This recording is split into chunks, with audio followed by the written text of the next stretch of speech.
noite a todos, a todas, bem-vindas, bem-vindos.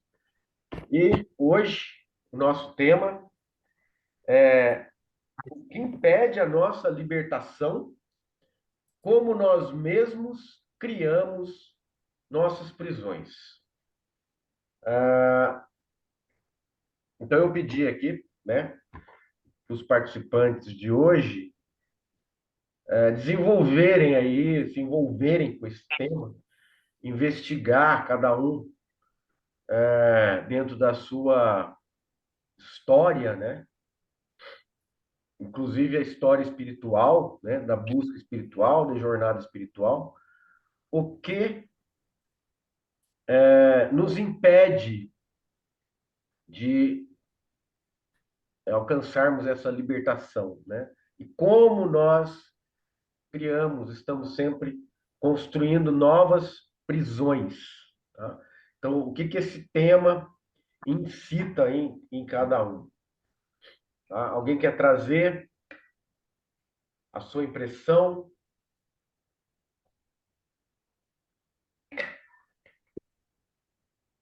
Regina?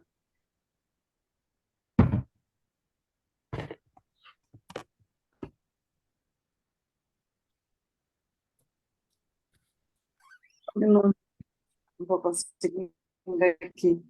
Ah. Oi? Alô, Marícia. Parou. Tá me Ah, ouvindo? não estava ouvindo, não. Parou? Agora vai. Agora tá. Agora sim.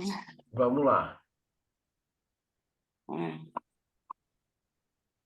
É, eu acho que tem algumas situações assim também que a gente fica amarrado lá atrás, né? Tem uma prisão também meio de trauma, de situações assim que você viveu de infância, da adolescência, e que ficaram amarradas assim na sua emoção, no jeito como você vive, né? Uhum. Em função dessas coisas que aconteceram, de certa forma, que te deixaram mais vulneráveis, assim. E às vezes eu fico pensando se para você alcançar essa libertação, essa evolução, tem que ter um processo de cura dessa emoção também. Então, a gente quer evoluir, quer ir para frente, mas é como se não desse para deixar essa carga sem resolver isso, sabe? Sem dúvida. É aí que entra o lado terapêutico, né? Essa visão que você trouxe, que é a visão da cura, que também é o âmbito da terapia, né? Que eu acho que é fantástico também. Mas a gente está nessa questão da espiritualidade, só que é uma espiritualidade mais aberta, né? Não dogmática. E aí cabe também a gente explorar essas possibilidades dentro desse tipo de espiritualidade. E como você trouxe, né? Ah, os traumas, eu acho que são generalizados, né? Todos têm algum tipo de trauma. É difícil quem não, né? Acho muito difícil quem não tenha algum tipo de trauma. Então, a gente pode constatar, né? Por que a gente está investigando? Para constatar questões de experiência direta, né? A gente busca sempre estar dentro da experiência direta, não está teorizando, né? Não está criando conceito, não está intelectualizando. E aí, quando você fala isso, Regina, você está apontando para um caminho, para uma dor real, né? Para um trauma real, que é uma experiência, né? Emocional que a gente fica com ela latente durante a vida toda, mal resolvido, né? Aquela ferida, né? E que a gente precisa e sabe intimamente que isso precisa ser resolvido, curado, né? Como, como você trouxe. Então a gente pode constatar que a forma do desenvolvimento humano, que é necessariamente feito dentro de uma civilização, de uma cultura, ele traz benefícios, porque hoje você tem muito conforto, né? Você tem avanços, né, científicos na medicina, na produção de alimentos, na tecnologia que dão assim um amparo para essa questão de sobrevivência. Mas ao longo de todo o tempo da história, né, da humanidade, a gente pode verificar que existe uma repressão, uma forma de uma vida reprimida, aonde os traumas se desenvolvem com muita facilidade, né? E que são pessoas reprimidas e pessoas traumatizadas criando pessoas reprimidas e traumatizadas. Então é um efeito cascata, né? Porque a gente não viu ainda, não percebe ainda como isolar isso dentro da sociedade, dentro da cultura, né?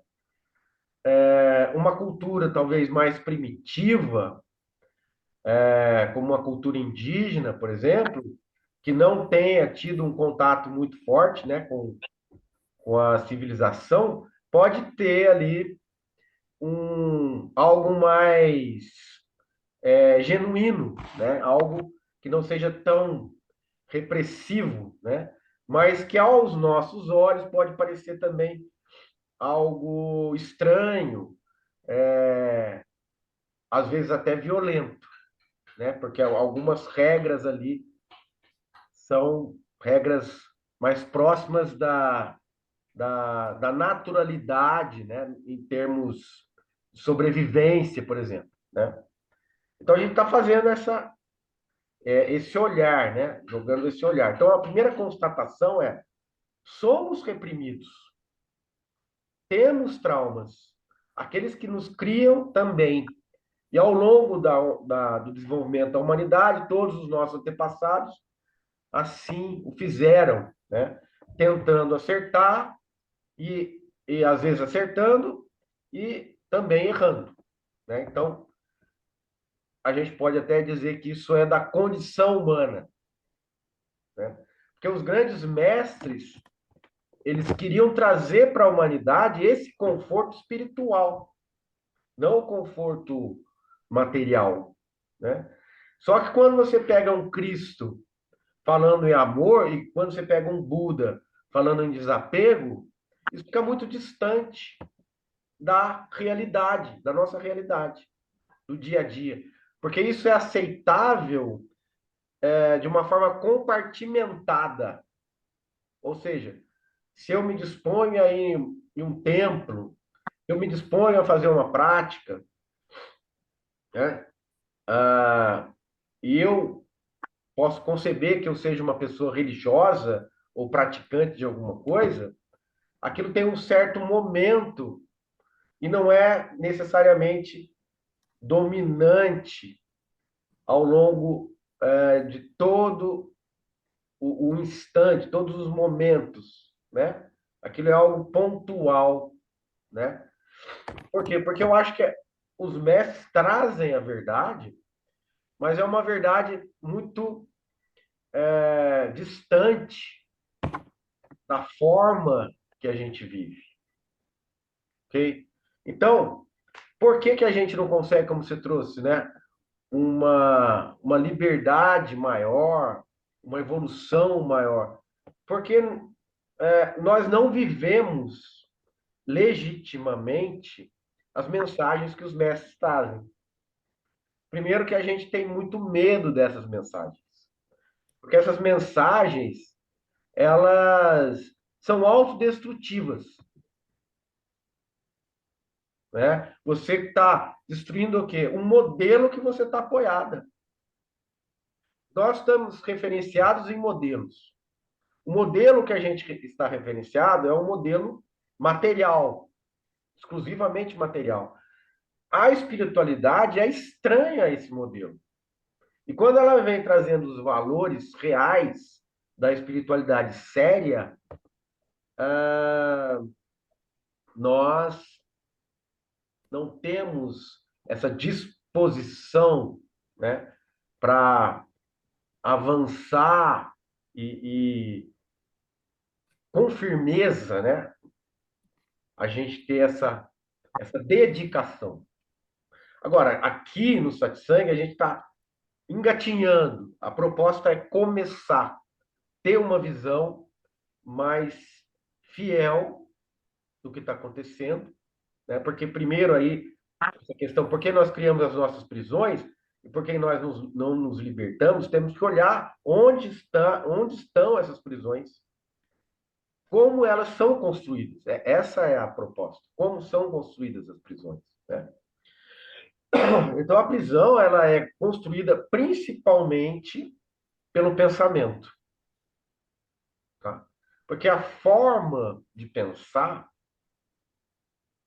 ela reflete a própria personalidade, né? Quando você se coloca como alguém no mundo, você se pensa como alguém no mundo. Você se projeta. E essa projeção, ela é feita a partir do pensamento. Porque é o pensamento que consegue reunir e associar os conceitos que você adota como autoconceitos. Eu entendo de mim que eu sou dessa forma, daquela forma, né? E todas essas formas que você entende que você é, são ideias que vieram de fora. Elas não são originais, né? Nós nos entendemos, nós nos interpretamos com valores e com conceitos e com ideias externas. Por isso, a nossa cara, né, o nosso rosto, ele é um mosaico formado por uma configuração externa. Porque se você tirar a cultura que você vive, os valores que foram passados, as interpretações que você tem, que foram todas baseadas nessa cultura, você perde a sua identidade. Então, da onde que surge a identidade? Do exterior. O exterior é que monta essa identidade, né? Nós formamos esse mosaico, montamos isso. Então, isso é necessário que a gente entenda que é assim, né?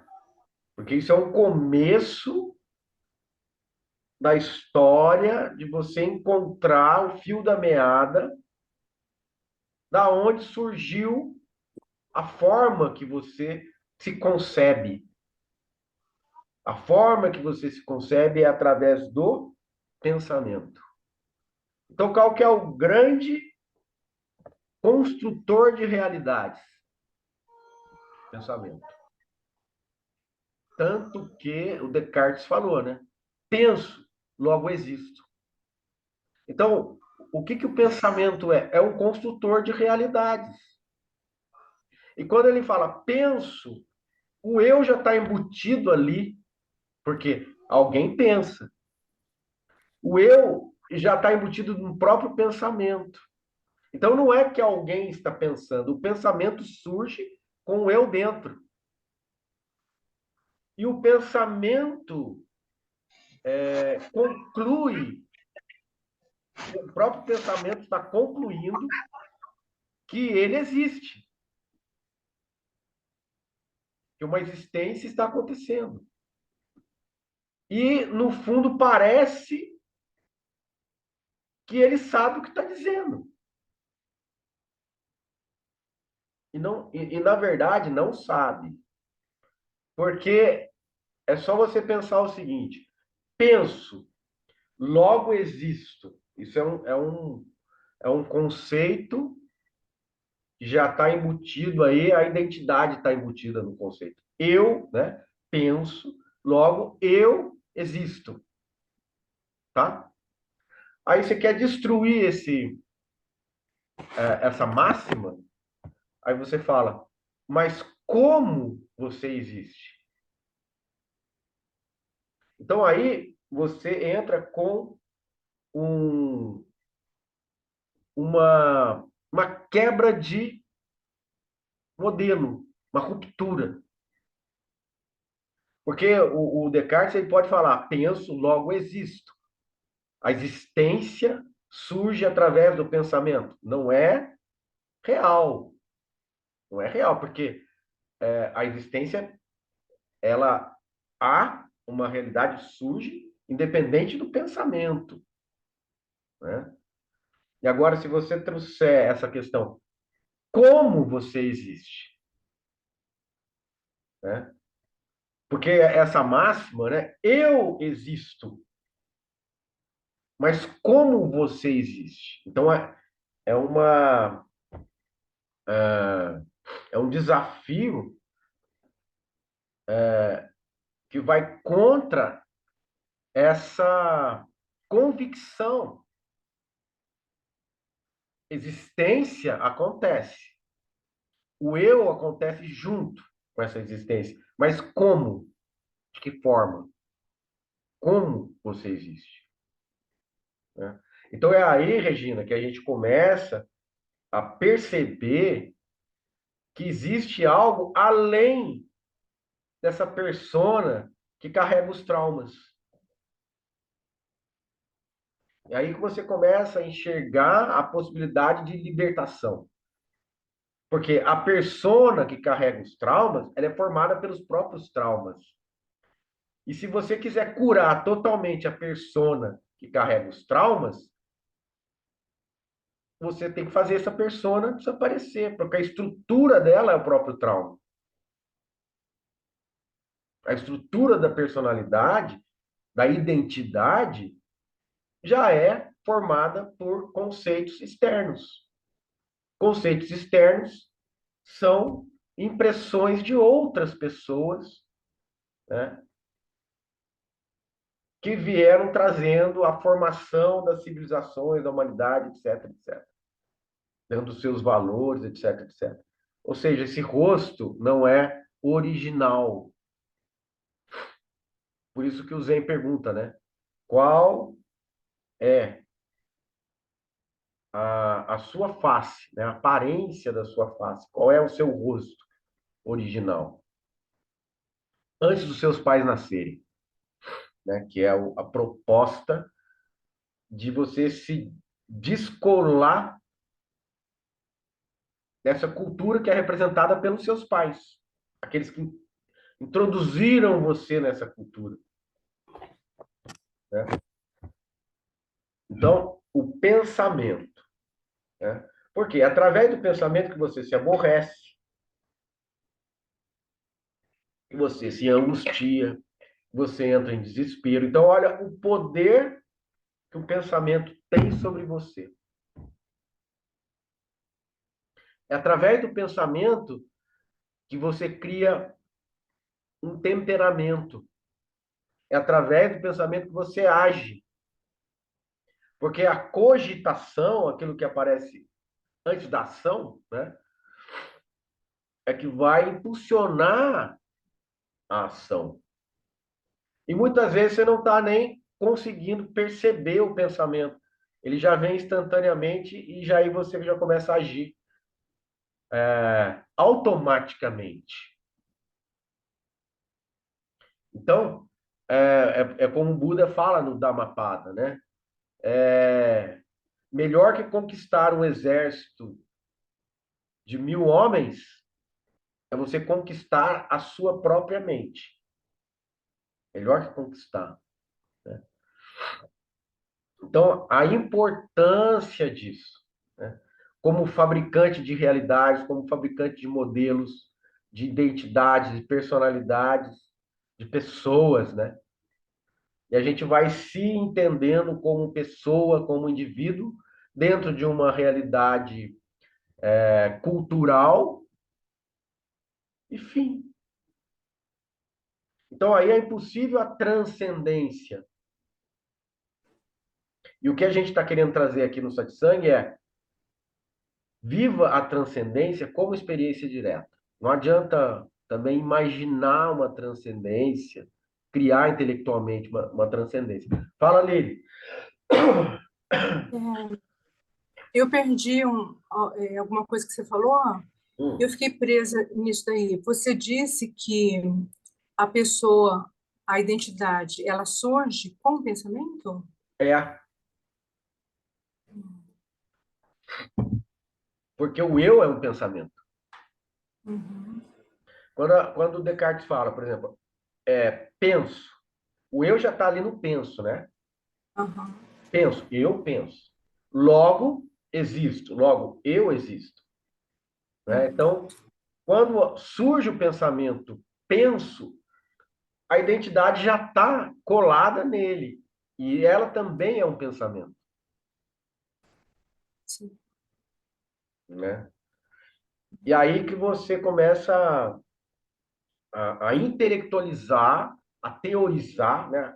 A tornar a realidade um raciocínio. Então, isso é uma redução da realidade também, porque você está reduzindo a realidade a um raciocínio. Penso, logo existo. Ou seja, se eu não penso, eu não existo. Ou se eu não raciocino, eu não existo. Né? A existência depende do raciocínio. Então, fica criando uma dependência que não existe. Sim.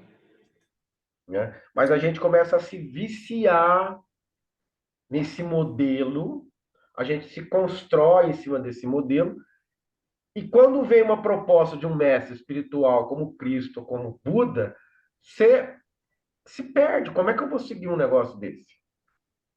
Né? Porque se você parar, prestar atenção na proposta dos caras, é uma coisa para. Não, não é para brincar, entendeu? E eu também vou fazer aqui uma coisa com vocês, né? Mas eu vou trazer que eu fiz uma pesquisa da Mapada, né? São palavras do Buda, as primeiras palavras registradas, né, do Buda. A Fernanda fez uma pergunta: como seria o ser sem pensamento? Vamos chegar lá, Fernanda. Mas para a gente se inspirar aqui, ó, eu vou falar isso que eu colhi da Mapada. O pensamento se manifesta como uma palavra. Então, tem a cogitação, né, aquilo que se passa somente na sua cabeça, depois vem. Quando ele se manifesta como uma palavra. A palavra se transforma em uma ação. A palavra já é ação. A ação se desenvolve como um hábito. O hábito se cristaliza em um temperamento.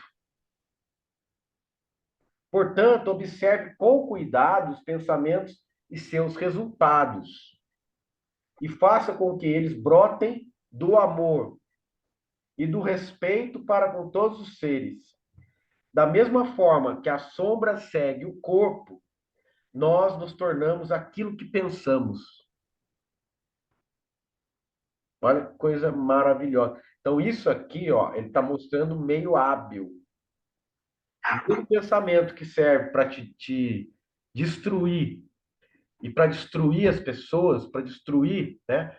O mesmo pensamento que pode gerar violência, como geralmente acontece, ele serve para te libertar também, né? Então, é a questão daquele espinho que tira o outro espinho. O espinho em si, não é ruim, não é o mal, né? Mas o espinho provoca dor. Eu posso pegar um outro espinho e tirar da carne aquele espinho que provoca dor. Tá? Então, o que que o Buda está fazendo?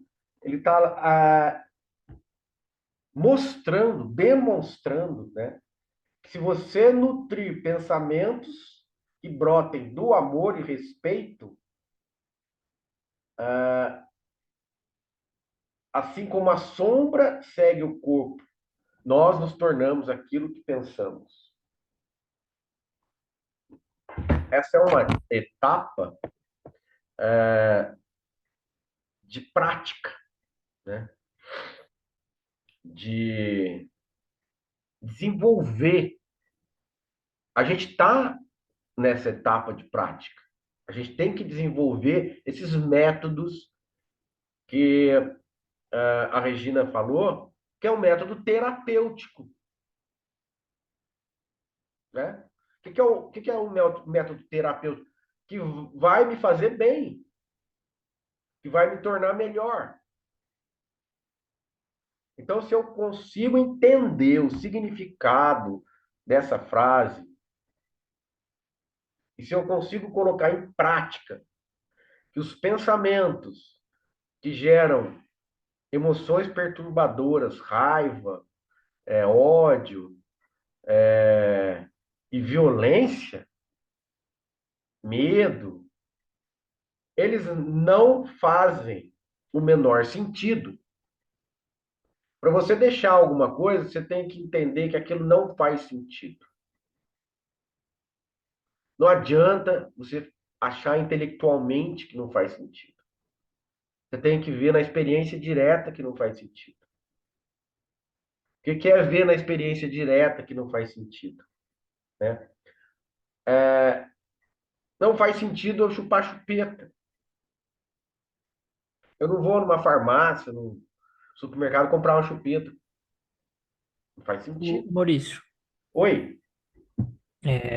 a gente tem que perceber, na experiência direta, Sim. que viver sem estar pensando constantemente é bom.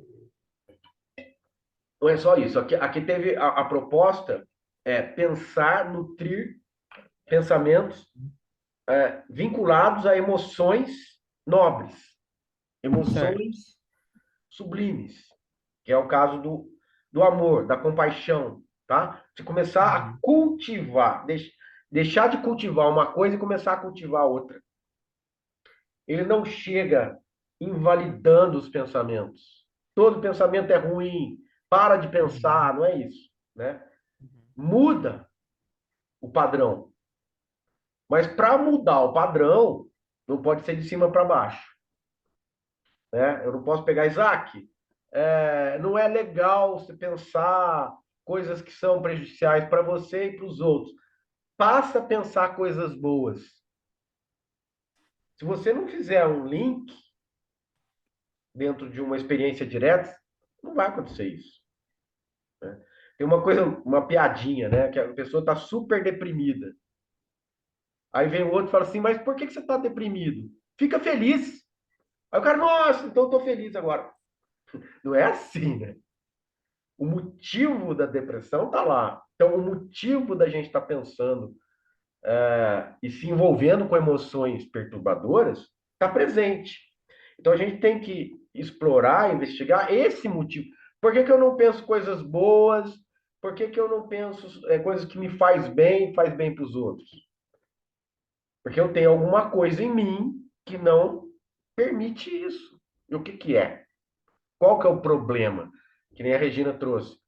Qual que é a ferida? Qual que é o trauma que me impede de eu cultivar que eu sei que é o bom, né? Se fosse uma coisa automática, eu faria automaticamente. O que é bom? O bom é você estar alegre. Então fica alegre. Não é automático. Fica alegre aí, Isaac. Mas por quê? Né? Então, não é tão simples, né? Fala, Heloísa. Eu acho assim que tem situações que puxam o gatilho para a gente, né? Que volta todo aquele sentimento. E se a gente pensar, não, então não vou pensar que eu tenho raiva dessa pessoa, vou pensar que eu gosto, isso não É, é verdadeiro. Tem que examinar o porquê tu tá com raiva, porquê tu tá com medo, porque é esse isso. gatilho que é tão difícil de sobrepassar, né? Não sei se essa palavra pode ser usada. É ótimo. A gente está vendo o campo agora, que a gente está andando. Território. Nós estamos explorando nosso território, né? Tudo isso está no nosso território.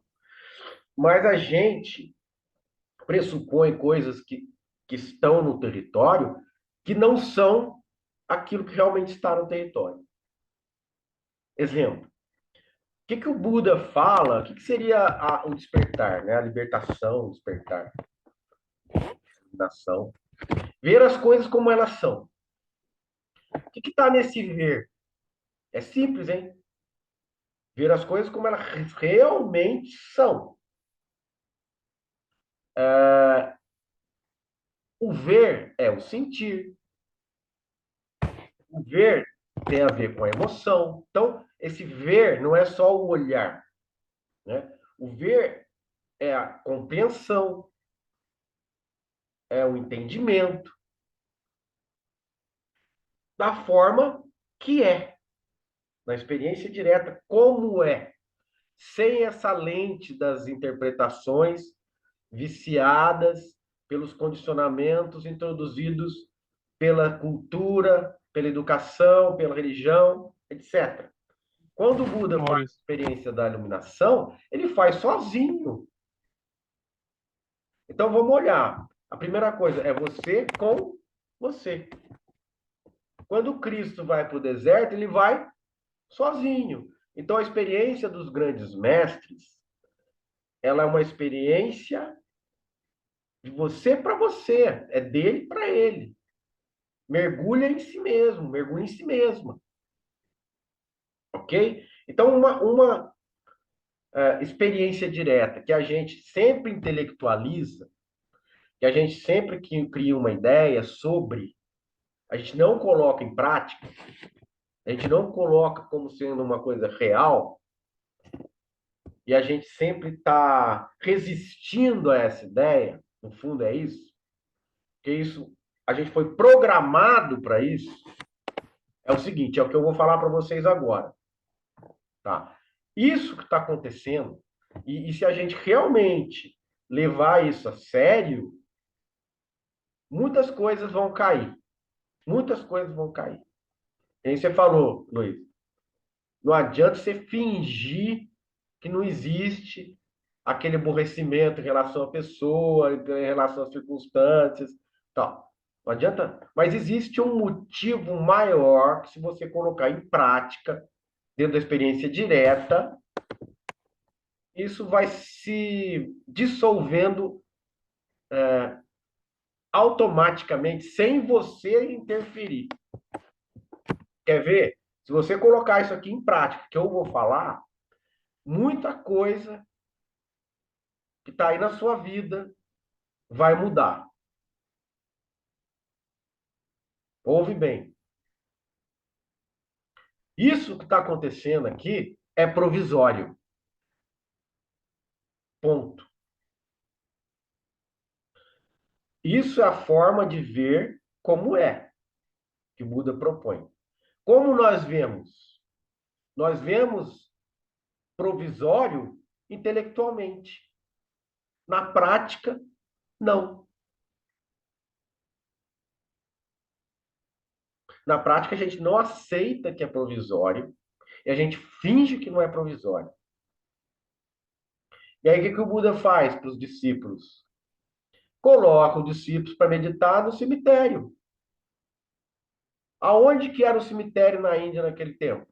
Quem tinha dinheiro queimava os corpos na beira do Ganges. Quem não tinha dinheiro era jogado nos campos. Os corpos eram jogados nos campos. E aí vinham os animais, aí vinham as aves, né? De rapina, né? E aí os discípulos meditando ali, eles vão tomando contato com essa realidade.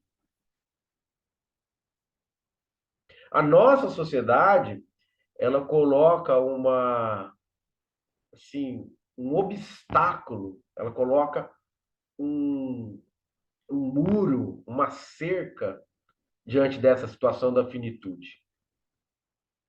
E aí, o que é que acontece? O medo aumenta. Você não tem familiaridade nenhuma com finitude. Aí você começa a achar que vai acontecer uma coisa, que pode acontecer outra, ou seja, você fica numa situação de desamparo diante da finitude, né? Porque a finitude se tornou uma ideia monstruosa, uma ideia, é uma aberração, né? Algo que não deveria existir. E todo mundo quer evitar o contato. Que está errado. No fundo, a gente acha que a finitude é algo errado. E aí surgem as ideias de paraíso, as ideias de, né, reencarnação, as ideias. Eu não estou contrariando, entrando no mérito que se existe ou não existe isso. Mas eu estou dizendo que isso, em grande parte, é uma ideia de consolo, de não aceitação. Então, como é que eu vou ser bem resolvido espiritualmente se eu tenho um medo da finitude e que é legítimo? Esse medo da finitude é legítimo. Então, a gente tem que olhar para esse medo e descobrir, né, como a Heloísa trouxe, a fundação, a causa desse medo. E quem tem medo? Principalmente isso, sabe? Porque é muito, assim, terapêutico. Todo momento que você está sentindo raiva, sentindo alguma coisa em relação a outras pessoas, algo que está te fazendo mal, perguntar: quem está sentindo isso? Quem? Aí é fácil. A Regina falou aqui. Quem está sentindo isso? É a Regina que tinha 5 anos e que apanhou ou que ela foi abusada de alguma forma ou que gritaram com ela, tal. É a criança que está sentindo. Porque a criança está aí. Ela não morreu. A criança não morreu. A criança não morre. A criança se torna adulta. Quando o adulto, a parte adulta, é predominante, esses medos deixam de acontecer. Porque a parte adulta acolhe a criança. Quando a criança é predominante, quem vai acolher a criança? O adulto, o pequeno adulto, está ali, né? Então, uma das frases mais bonitas, apesar de ser uma coisa muito simples, que foi dita por Paulo na carta aos Coríntios, né, que ele fala sobre o amor também, né, é aquela afirmação, né? Quando eu era menino, eu pensava como menino, eu agia como menino, eu fazia coisas de menino. Mas agora que cheguei a ser homem, abandonei as coisas de menino. Olha que coisa fantástica. E aí as pessoas podem olhar uma frase dessa e falar: ah, mas isso é assim mesmo, isso é com todo mundo. Não é. Quando Paulo fala isso, ele fala com uma consciência plena. Eu sei que eu abandonei as coisas de menino. Por quê? Porque agora eu cheguei a ser homem. Então, essa constatação da maturidade, isso é uma constatação, né? Agora que eu sou maduro, eu não preciso mais alimentar as questões do menino, né? Maurício, Fala, dona. quando puder, quando puder falar, você avisa aí. Pode falar. Na experiência direta, que Aham. até você veio convidando, né, aqui Sim. no Satsang, Aham. todos nós, Sim. é a prática de ir abandonando o intelecto, né? Na verdade, E abandonando o intelecto, eu sinto que aumentou a paz. Se não for paz, pelo menos serenidade. ok, Tá sendo bacana isso, queria compartilhar pelo menos isso. ótimo. Eu quero só fazer Então, um para parênteses. quem tiver, Pois tá, para não. quem tiver sentindo medo, Aham. saiba que tem esse bônus aí, ó. Tem esse bônus aí, gente. É isso aí. Bacana. É a questão do intelecto, assim como o Buda trouxe do pensamento, né?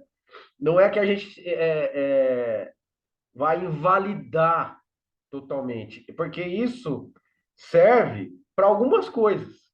O intelecto vai servir para algumas coisas, mas para outras não. E é o que você está fazendo, né? Para o que você não precisa do intelecto, abandone o intelecto. Para aquilo que você não precisa pensar, abandone o pensamento, né? Agora, se você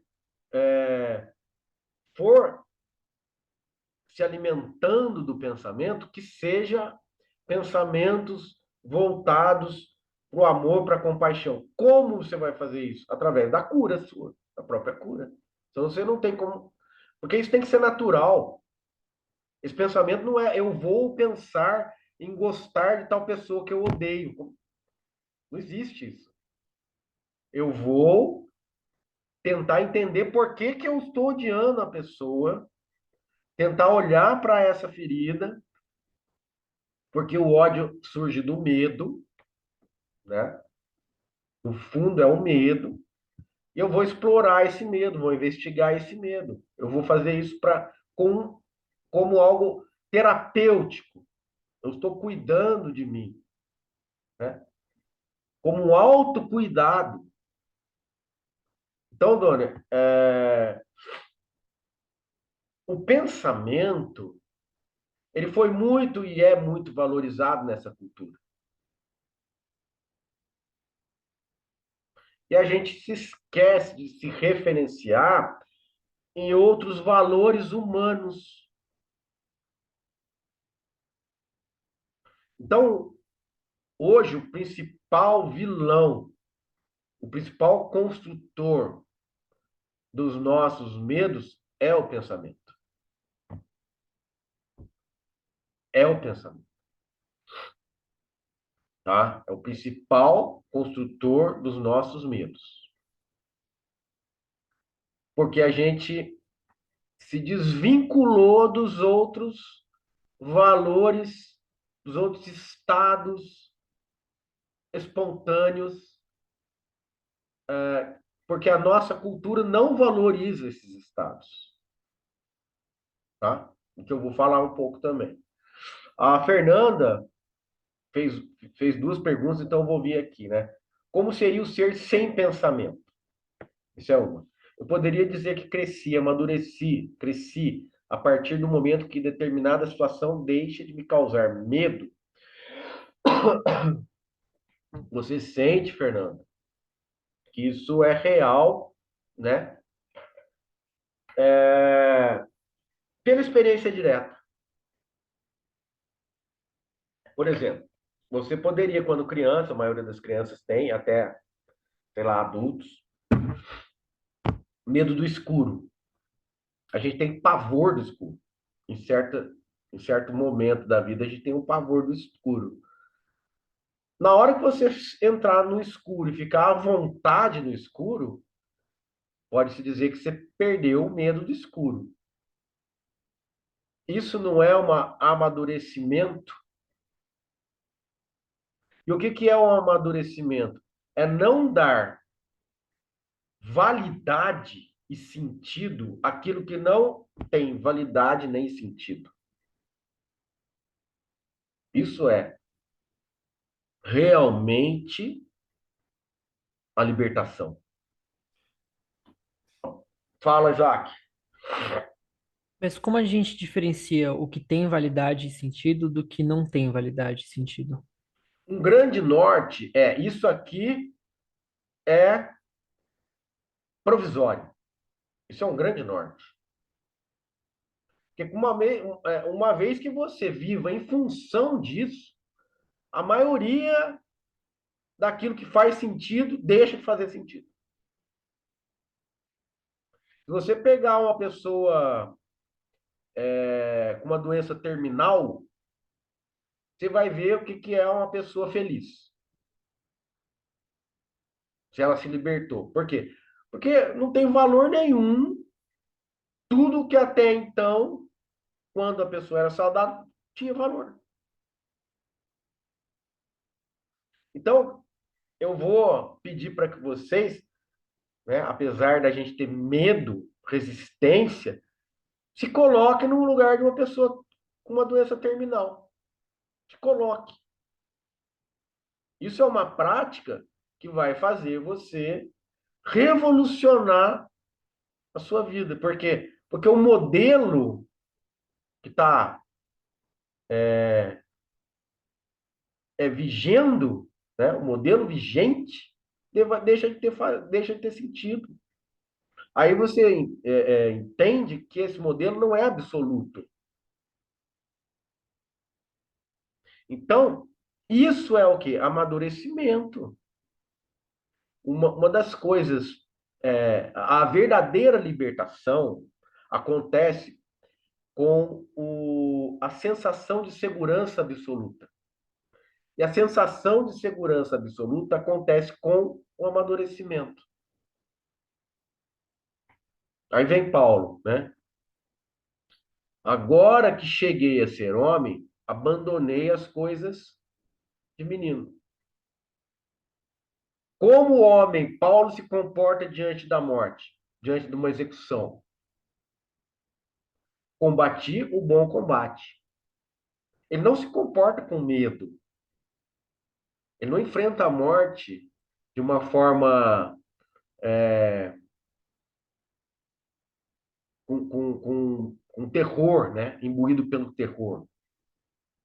Ele enfrenta a morte como algo natural. E ele diz para ele mesmo: eu estou tranquilo, estou seguro. Por quê? Porque eu combati o bom combate. Isso é a minha segurança. O que ele está falando? Está falando de segurança. E como ele está numa situação de total maturidade. Total maturidade. Então, na total maturidade, não há risco. Não há risco. Quer ver o reverso da moeda? Como você veio a existir?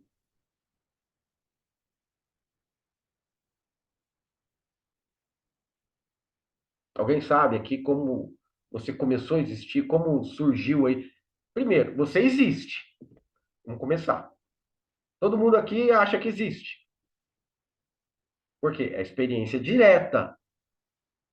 Você tem a experiência direta da existência.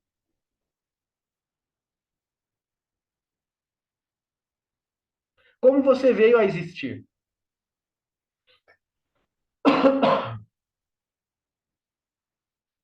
Fala ali.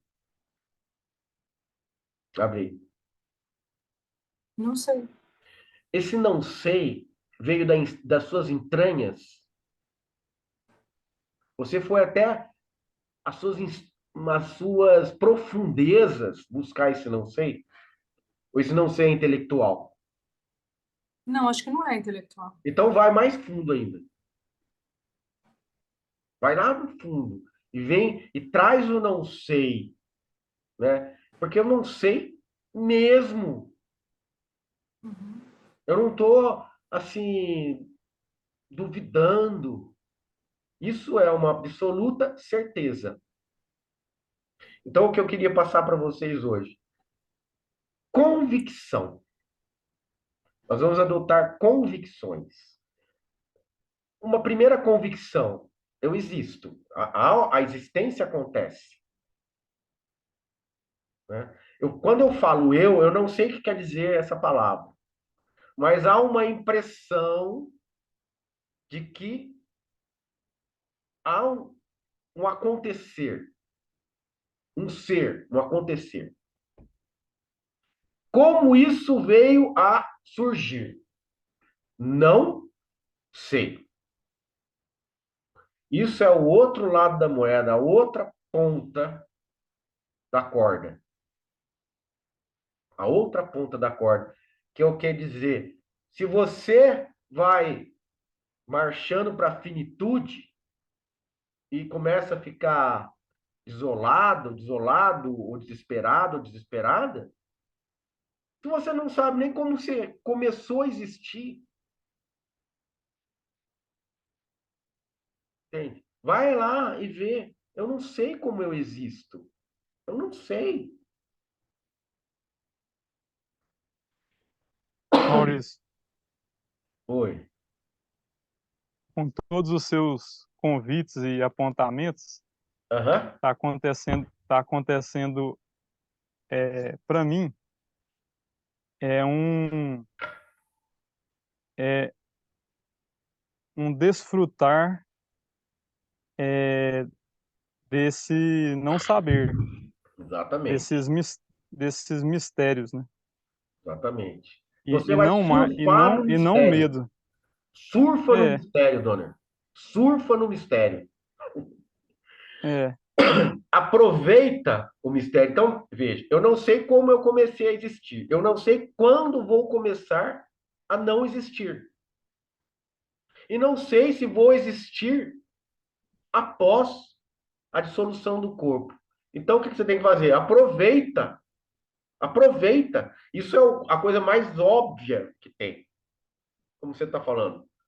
É a coisa mais óbvia. Então, é trazer isso de uma forma real para a vida. Não uma forma intelectual, é nesse sentido. Como você existe? Não sei. Você vai deixar de existir? Sim. Você vai se tornar outra coisa? Pode ser. Você vai é, ser aniquilado? Você vai deixar de existir completamente? Pode ser. É uma possibilidade. O que você tem que fazer agora que você existe? Aproveita.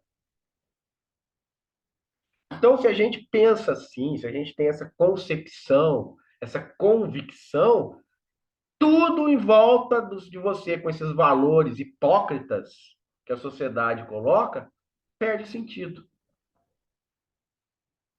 Perde sentido.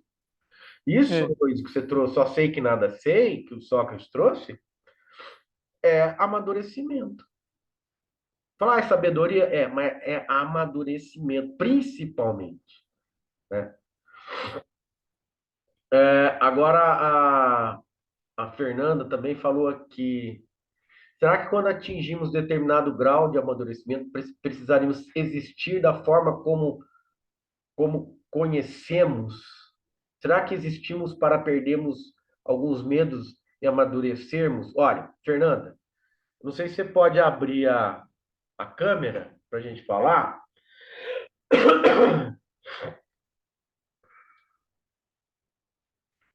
O Isaac até já comentou a pergunta, né?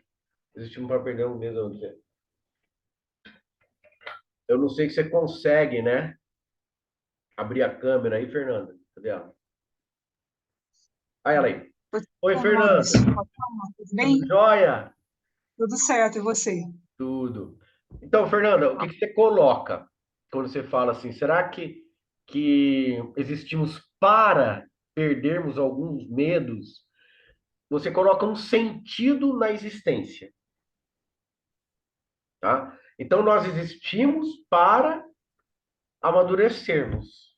Existe uma finalidade que seria a você conseguir amadurecer.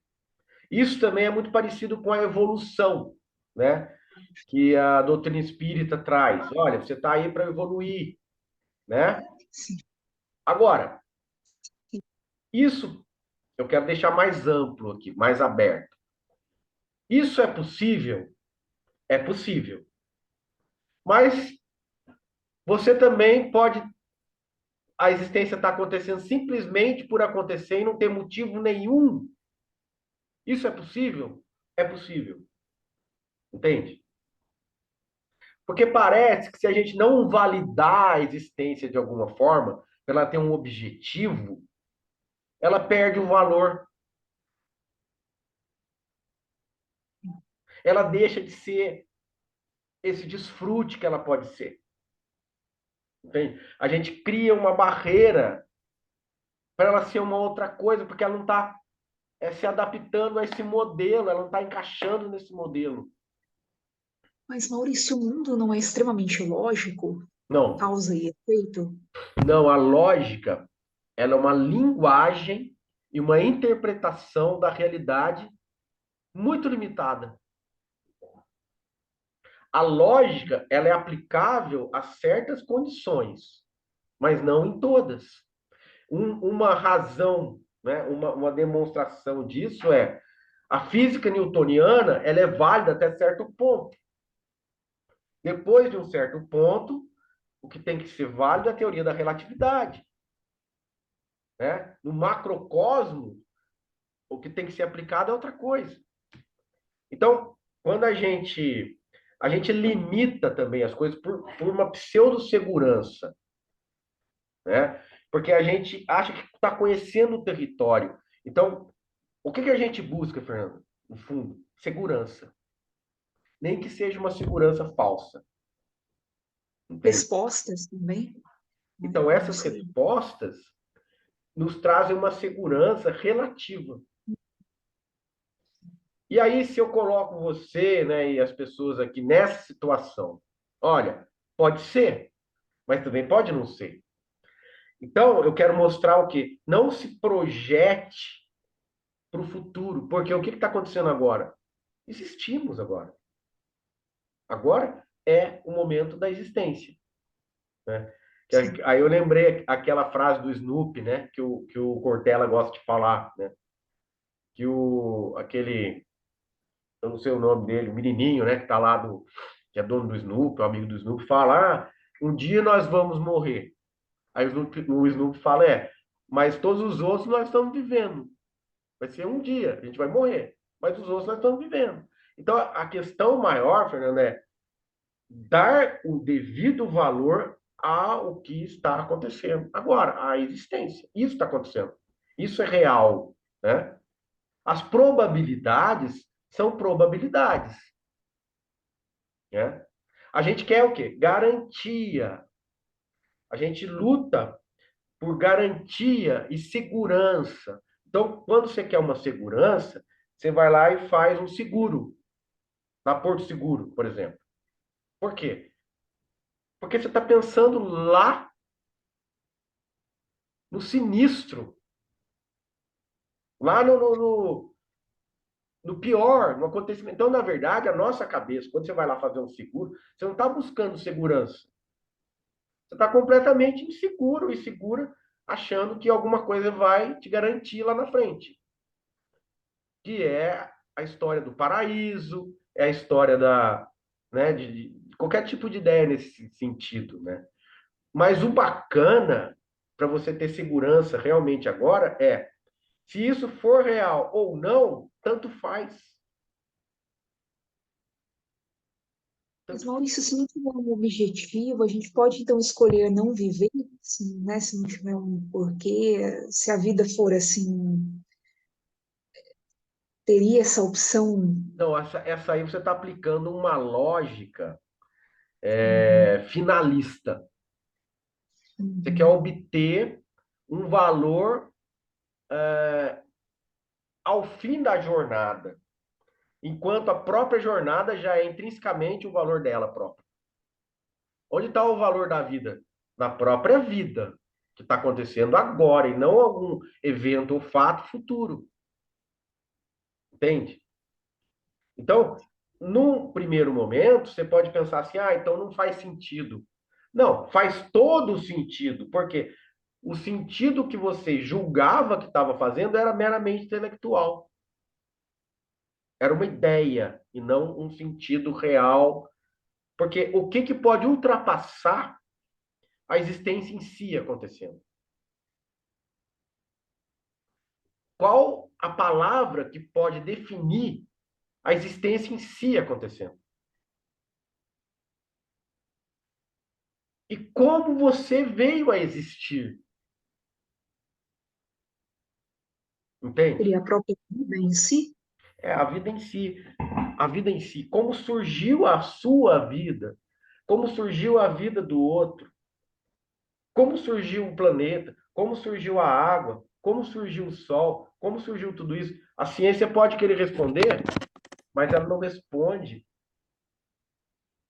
no núcleo. Ela não responde naquilo que realmente... Você pode dizer o que é água? Ah, é duas moléculas de hidrogênio com uma de oxigênio. Isso é uma descrição da água, isso não é água, sabe? Então, a gente comenta, estudo, Fernanda, tá no que eu falei no começo, pensamento. O pensamento ele é construtor de realidades. Então, o que que o pensamento faz? Ele descreve, ele define, mas ele não diz o que é. Ele não diz o que é. Porque ele cria uma lógica que tem a pretensão de dissecar a realidade, mas ela é extremamente limitada, por quê? Porque ela está dentro dos limites da concepção da mente humana. A mente Mas, humana não entende o que que é um buraco negro, o que que é uma galáxia. Não dá para você entender o que é 1 bilhão de anos, nem 100 anos. mas se o pensamento ele é tão, ele não chega a nenhuma conclusão, por que que o homem, né, foi dotado de pensamento? Por que que o ser, né, tem o Pensamento, pensamento? ele está aí Não deve para ser ele só o serve ser. para algumas coisas, né? Então, por exemplo, o fígado, ele tem a função do corpo, né, de filtrar, né, de o coração de bombear, o cada órgão tem essa função, o rim, né, de filtrar o sangue, e cada um faz essa função. O pensamento tem uma função específica, mas a gente começou a usar o pensamento para tudo, porque ele começou a se avançar sobre coisas que não eram do âmbito do pensamento. Então vamos lá. Pode estar meio confuso, mas eu vou descrever o que que é. Não, mas deu para entender. Deu para entender alguma coisa? Deu sim. O que Deu. eu queria, Fernanda, é o seguinte: nós, como seres humanos, até pelo avanço da tecnologia e dessa sociedade moderna, da forma que as pessoas começaram a morar, né, em apartamentos, em prédios, a gente sabe que começou a haver um isolamento, concorda? Uhum. Que Sim, se acentuou com a pandemia, sim. né? E que se acentua cada vez mais com as redes sociais, com o desenvolvimento dos celulares, tal, tal, tal. Esse isolamento não é benéfico, né? Porque a gente vai perdendo aquela ideia de grupo, aquela sensação de pertencimento, né? A gente vai ficando mais isolado e tal. E aí a tendência é a gente valorizar mais ainda a lógica, os pensamentos, achar que isso é o topo, é o pico da montanha. Agora, se você for olhar para as sociedades primitivas, eu vou colocar aqui, por exemplo, a sociedade indígena, né? Ela é muito estratificada no sentido coletivo, de confiança principalmente, né? Por exemplo, a Lilian trouxe outro dia para a gente aqui no Satsang, eu imaginava, né? Mas ela confirmou isso. Quando uma criança nasce na tribo, todas as mulheres da tribo são consideradas mães da criança. A gente perdeu esse vínculo com essa sensação de pertencimento. E eu vou dizer mais: isso está além do pensamento. Isso não é pensado, isso é vivido, isso é uma experiência afetiva. Então, o que é além do pensamento? O afeto é além do pensamento. A emoção é além do pensamento. E não necessariamente a emoção tem que estar atrelada ao pensamento como a gente acha. Porque tudo Os animais são dotados de pensamento e têm afetos, né? Têm tem afeto, sentimentos. tem emoções muito mais nobres, às vezes, que do próprio ser humano. Você sabe disso, né? Então, Verdade. um animal que tem esse afeto, essa experiência, ele não está sendo movido pelo pensamento, ele está sendo movido pela vida. Então, o que a vida está mostrando? Que ela é muito maior do que a lógica do pensamento comum, a lógica ordinária. E esse âmbito da vida tem que ser melhor explorado por nós, humanos precários de uma sociedade moderna tecnológica. Nós perdemos o vínculo com essa emoção mais pura, com o afeto mais puro, que não depende do pensamento. E se você começar a pensar coisas, ele puxa a emoção junto. De acordo com o que você for pensando, a emoção vai sendo trazida à tona, de acordo com o pensamento. Essas experiências não dependem do pensamento. Como eu falei, todas as mães, naturalmente, ou seja, num estado espontâneo, sentem que aquela criança é um filho. Não é um filho biológico, mas é um filho afetivo. Todas as mulheres estão ali com essa sensação, com essa emoção. Então, é esse vínculo que nós esquecemos. Esse tipo de emoção, sabe? Que eu acho que a gente tem hoje, eu queria trazer para vocês, né? Essa emoção, ela é uma celebração. Ela não depende do pensamento. Sim. Então, quando Quando você... nós nascemos, nós nascemos sem pensamento, né? Um bebê, por exemplo, não tem um pensamento desenvolvido. Não, e o bebê tem afeto. É, Então, sim. isso é uma natureza humana primordial antes dos pensamentos. É o quê? Afeto, amor. Então, quando Cristo fala sobre amor, para gente que está intoxicado de pensamento e de lógica, não faz sentido. Não faz.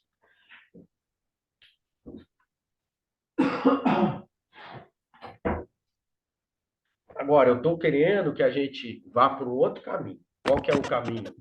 Esse que eu falei da sociedade indígena, né? Que também é uma coisa que está lá e a gente perdeu esse tipo de conexão, é a conexão com a celebração destituída de autocentramento.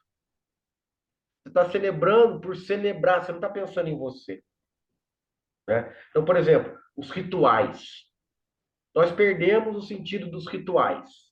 Né? Então, por exemplo, na sociedade indígena, uma dança, né? É tudo aquilo coletivo. Aquilo é o quê? Celebração. O que a gente faz para celebrar alguma coisa, para celebrar a vida? Eu estou falando tudo isso aí, né? A gente vai entendendo, vai sentindo, mas como é que você vai pôr isso em prática? Maurício, Oi, prática, posso dar um exemplo? fala, Donner. Eu acho que qualquer um aqui pode começar a ouvir mais músicas que gosta. Bacana. Dançar, se não estiver dançando, né? Exatamente. Não precisa de Cantar dançar, cantar também, né? faz parte de um coral, muito bom. Todo sábado. Você faz Cantar é muito parte, bom. Isaac? Aham. Legal aí, ó. Tá vendo? É um lado que não é assim, você não está ali o pensamento em primeiro lugar. Né? O pensamento, ele saiu daquela escala. Né? Você está ali celebrando, você está ali envolvido com outras coisas. Né? Muito bom, então, o Dorer falou. É isso mesmo, tanto que Essas expressões que você trouxe, né, dona? São expressões de espontaneidade. Geralmente a arte, né, traz muito isso. E os gestos espontâneos que a gente perdeu, porque a gente ficou muito engessado dentro dessa, desse casulo de pensamento, de lógica, de sentido, né, de finalidade. Porque as coisas para a gente, para ter valor, parece que tem que ter uma finalidade, um objetivo, né? Então a gente fica muito preso nessa história de objetivo e perde o momento da celebração. Eu vou trazer isso Maurício, que você trouxe, Dona, como celebração, né? Mas tem essa ideia junto. Não é só, pô, vamos ouvir música, isso faz parte do ritual. Você vai ouvir uma música, tal, já põe aquela predisposição. Eu vou celebrar, sabe?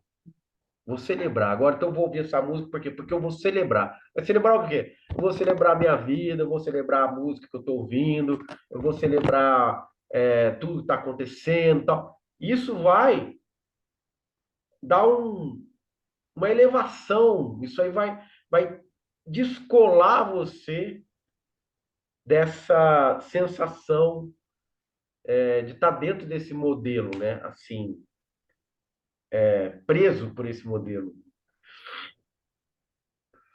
Maurício, as sociedades indígenas, então, estariam mais próximas do que realmente deveria ser a vida, né? São sociedades pequenas, né, Fernando? Isso aí poderia ser praticado, né? Uhum. Agora, também, não é que a gente tenha, fazendo uma leitura, você tem que fazer uma leitura dentro de uma certa relatividade, né? Porque ela tem esse lado que estaria mais intocado, né? Mais próximo de uma natureza mais primordial, menos contaminado. Mas não vou dizer que a sociedade indígena seja a sociedade ideal. Sim. Que a gente coloca aí o mito do bom selvagem, sabe? Que o selvagem, ele também está na condição humana, ele também tem os defeitos, né? Ele também tem raiva, ele também tem todos essas questões que nós também lidamos, né? A única diferença que eu acho que a gente perdeu essa conexão com essa sensação de grupo, né, de pertencimento, até pela dinâmica que a sociedade passou, né, ao longo do tempo a se comportar, né, a desenvolver. Então, aqui no Satsang, eu queria trazer algo muito mais prático, né? Não entrando muito na análise para espremer isso e sair alguma coisa como uma conclusão, sabe? É mais para a gente explorar a experiência direta da espontaneidade da nossa vida, na nossa vida. E realmente olhar para aquilo que tem valor, mudar os valores, né? Como? Primeiro, isso aqui é provisório, como eu já falei. Se você realmente pegar isso, se dedicar com seriedade, e se isso for uma convicção sua, por isso que eu estou usando essa palavra hoje, convicção. Se você tiver isso como convicção, muita coisa muda. Outra convicção, como eu vim a existir? É um completo mistério. Eu não sei como eu vim a existir, sabe? E essa existência é temporária, né? Essa existência é provisória. Se a gente tiver essas duas convicções só, muita coisa muda. Porque aí a celebração vai acontecer de modo natural. Você não vai pegar assim, o Maurício falou que era para celebrar, vamos celebrar, vamos. Vai ser forçado. né? Vai ser uma coisa artificial. Não é? Maurício, Ah, é, eu confesso que surgiu o medo quando você fez os. é, vou falar de novo essa palavra, mas acho que tá legal. Convites, né? sim, Você nos convidou a abandonar o intelecto já várias vezes sim. e confesso que surgiu um pouco de medo, é, sim, sensações desagradáveis, né? Sim, hã? Junto com sensações agradáveis, elas vão se revezando, né?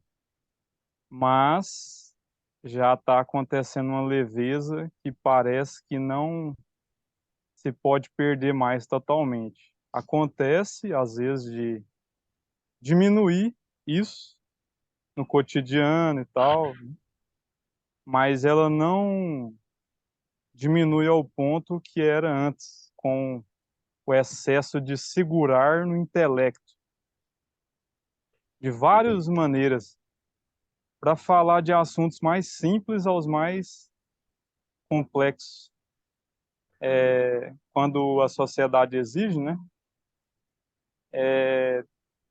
já acontece essa leveza e, de novo, eu agradeço.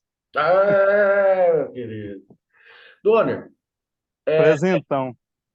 o Nisargadatta, né, eu queria falar um pouco sobre o Nisargadatta. Pelo os ensinamentos dele, você vê que ele é uma pessoa que tem segurança, né? Não tem medo de nada, né, cara? Pelo que ele fala lá no esse livro dele, né? O Soshiro. Por que que eu vim com essa palavra hoje? Convicção. Porque eu não sei se vocês sabem a história do Nisargadatta, né? Ele era um comerciante, a educação dele, assim, muito precária, e um amigo da Índia, né? Bombaim, que ele morava. E um amigo convidou. Ele não era religioso, ele não era, apesar da Índia ser um país muito espiritual, um amigo convidou o Nisargadatta para visitar um mestre, que era o mestre desse amigo. Aí o Nisargadatta foi despretensiosamente e chegou lá, ele criou um vínculo assim, instantâneo com o mestre. Bateu, né? O santo bateu. E aí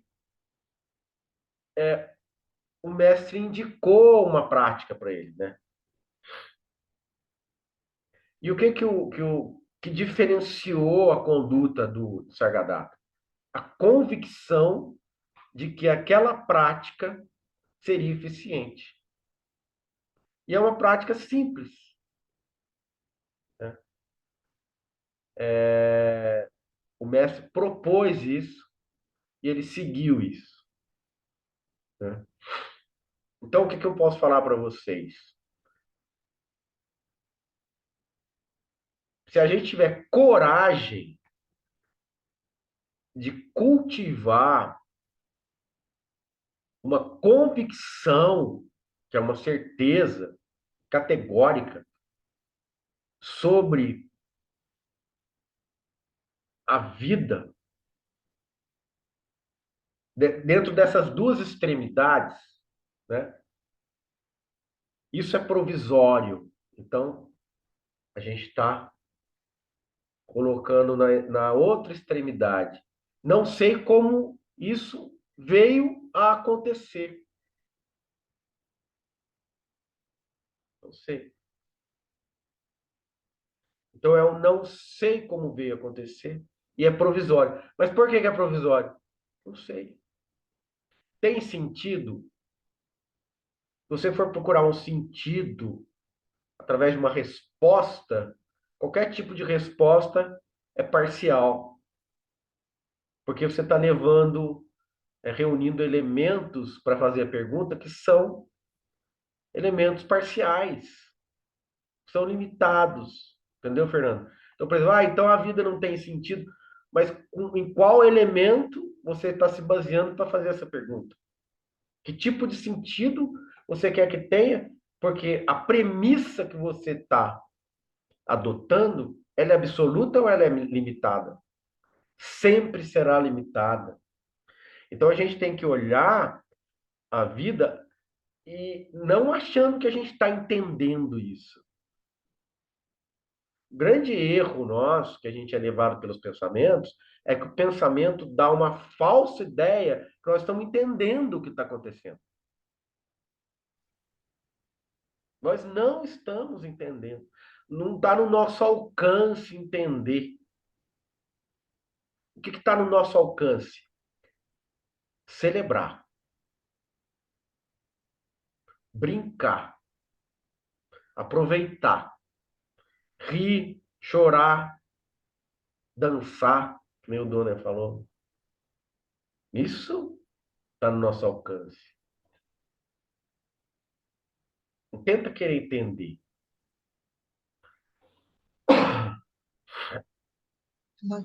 Mais uma questão. Será que seria, não sei se poderia usar a palavra erro, né? A humanidade investir tanto assim na busca do conhecimento, em querer descobrir coisas, investir na educação, sabe? É, Não deveria se voltar-se mais para outras questões? se a humanidade não tivesse avançado nesse sentido, a gente não estaria conversando aqui através do Zoom, né? Na frente de um computador. São avanços importantes, né? Que talvez a gente não sabe como está acontecendo realmente, né? Como aqui. Nós dois somos dessa cidade, né, Fernando? Por acaso. O Donner está em Goiânia, Isaac está em São Paulo, a Lilian está em Guarantã do Norte, a Regina está no Espírito Santo, o Vitor está em Portugal, a Mona Lisa está no Mato Grosso, né? A Heloísa está na Flórida, a Janinha está lá em Peixoto? Peixoto, não sei. Novo Mundo. Novo Mundo, Novo, olha, ó, Novo Mundo. A Bárbara, eu não sei, que acho que entrou pela primeira vez. Oi, Bárbara, tá me ouvindo aí? Onde você tá, Bárbara?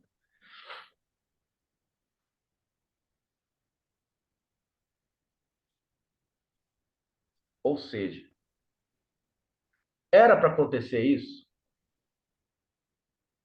A gente não sabe. É bom estar acontecendo isso? A gente não sabe. Isaac, é bom. Por que que eu estou falando tudo isso? Também não sei.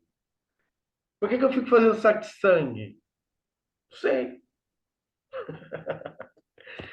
Mas é tão, assim, ilimitado, gigantesco, né? Talvez seja para a gente fazer como o Donner fala, né?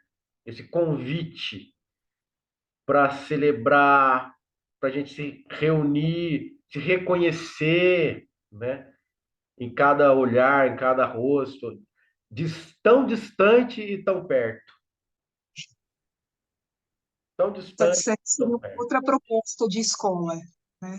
Escola que não usa o pensamento, né? Eu não diria escola, né? Porque a própria estrutura de escola, ela é É, assim, pressupõe algo sistematizado. E aqui eu não estou prenunciando isso, né? sim. como eu não quero me colocar num lugar de um mestre, mas o mestre, ele não é, ele é despretensioso. Eu também, eu sou muito mais despretensioso do que um mestre, né? Porque como você trouxe, Fernando, a escola, ela está imbuída dentro de um modelo, e esse modelo vai passando por validação e graduação. Tá errado? Não tá. Ele serve para para uma formação profissional, ok? Essa formação profissional, você vai aplicar esses conhecimentos, como a Lilian faz na medicina, né? E precisa, ela não vai abrir uma pessoa sem saber, né, o que ela está fazendo, mas vale Verdade. para aquilo. Não vale agora para o satsang. Não vale para o sentimento de transcendência que ela pode ter. Pode até Sim, ajudar, mas no contato humano que ela vai ter. Porque se ela for uma profissional mecânica e só estiver buscando dinheiro, como muitos a gente sabe que faz, não vai acrescentar nada, né?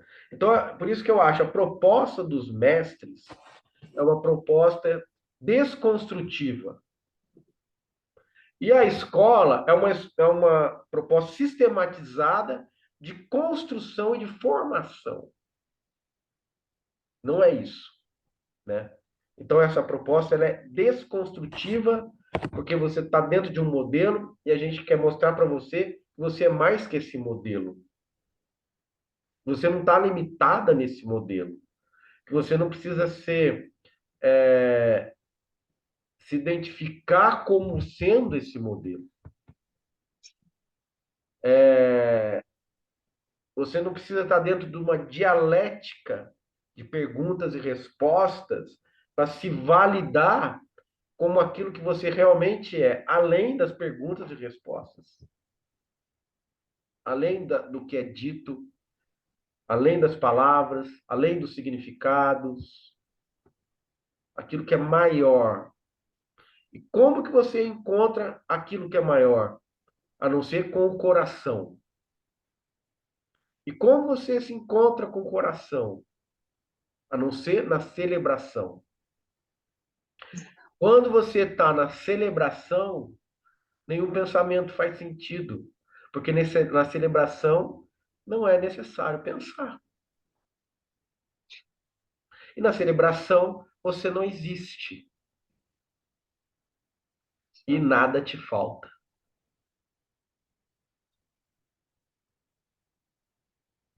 tomara que o excesso de pensamento não venha contaminar o homem e fazer com que ele descarte as religiões, a espiritualidade, né, Não, mas essa veja outra essa coisa. frase, veja essa frase.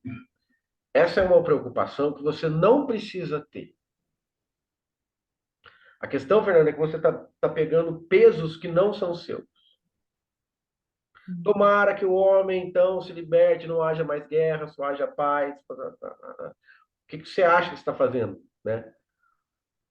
Uma leitura geral da condição humana que é totalmente imprevisível. Sim, Então, não se preocupe com isso, sim. né? Sagadatta também foi perguntado uma vez, né? Mais ou menos sobre isso, ele responde: o ciclo da humanidade é normalmente assim. Quando surge um governante mais justo, as coisas ficam melhores. Depois ele morre, os filhos são governantes piores. E depois as coisas vão piorando, depois as coisas vão melhorando. Então, assim é a forma como as coisas são, sabe? Essa ideia que você se oprime, reprime, isso é opressor. Você querer manifestar um desejo que a humanidade desfrute de paz, de alegria, porque não está no seu alcance, não está no nosso alcance. E se isso não acontecer, você vai ficar triste. Então, o que está acontecendo? A gente, né, quando a gente está nesse jeito assim que você trouxe, a gente está se identificando com algo que a gente não sabe o que é.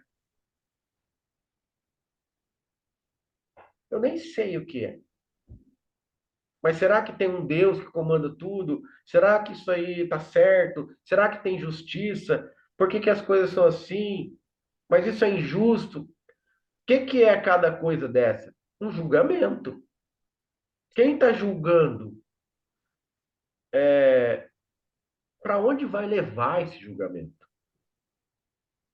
Tá? Então, o que eu quero trazer, assim, muito claro, é que esse excesso de pensamento, de julgamentos, de busca por conclusões, vai tirar a sua oportunidade de celebrar as coisas, celebrar a vida. Porque isso tira a espontaneidade. Você não fica, assim, à vontade nisso. Você sempre fica com uma preocupação de querer arrumar alguma coisa. Porque aquela coisa não está certa, segundo a sua ótica. Não está certo. E de repente você pode fazer isso, quebrar, quebrar, romper com isso, vivendo essas duas situações. Primeiro, isso aqui é provisório. Segundo, eu não sei como eu vim a existir. Não sei como tudo isso acontece. Isso é muito maior do que eu. Isso é muito maior do que qualquer coisa que eu possa pensar. Isso é o grande mistério. Eu vou celebrar o grande mistério. Eu vou reverenciar o grande mistério. Eu vou chorar com o grande mistério. Eu vou me apaixonar pelo grande mistério. Eu vou amar o grande mistério. É isso que você pode fazer.